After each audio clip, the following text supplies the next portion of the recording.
સનત કુમારે કહ્યું કે આ પરબ્રહ્મ પરમાત્માનું એ જ્ઞાન છે ને આ જગતની અંદર જેટલા પણ દેવો આવ્યા છે, જેટલા પણ દાનવો છે કે જેટલા પણ માનવો છે, આ બધા પરમાત્માના જ સંતાન છે.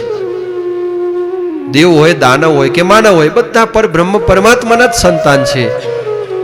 અને પોતાના પિતાના ચરિત્રો સાંભળવાના હોય એમાં કોઈને રાહ જોવાની હોય? કોઈ પણ વ્યક્તિ સાંભળી શકે આ કથા. અને પરમાત્મા તરફ જેને જવાની ઈચ્છા થાય એ ભગવાન એનો રસ્તો બનાવી દે છે. અવિરત થઈ અને પોતાના જેને સાંભળવાના ચરિત્રો, ભગવાનના ચરિત્રો સાંભળવાની ઈચ્છા થાય એના હૃદય કમળની અંદર પરમાત્મા સ્વયં આવીને બિરાજમાન થઈ જાય છે. એવા દયાળુ છે, એવા કૃપાળુ છે ભગવાન. માટે બધા સાંભળી છે. સંત મહાત્માઓનો કહેવાનો મર્મ એ હતો કે કોઈએ ભગવાનની ભક્તિ ના કરી હોય અને જીવનમાં માત્ર પાપ કર્મ જ કર્યા હોય તો એવા વ્યક્તિ પણ આ કથા સાંભળી શકે, પોતાના જીવનને સાર્થક બનાવી શકે.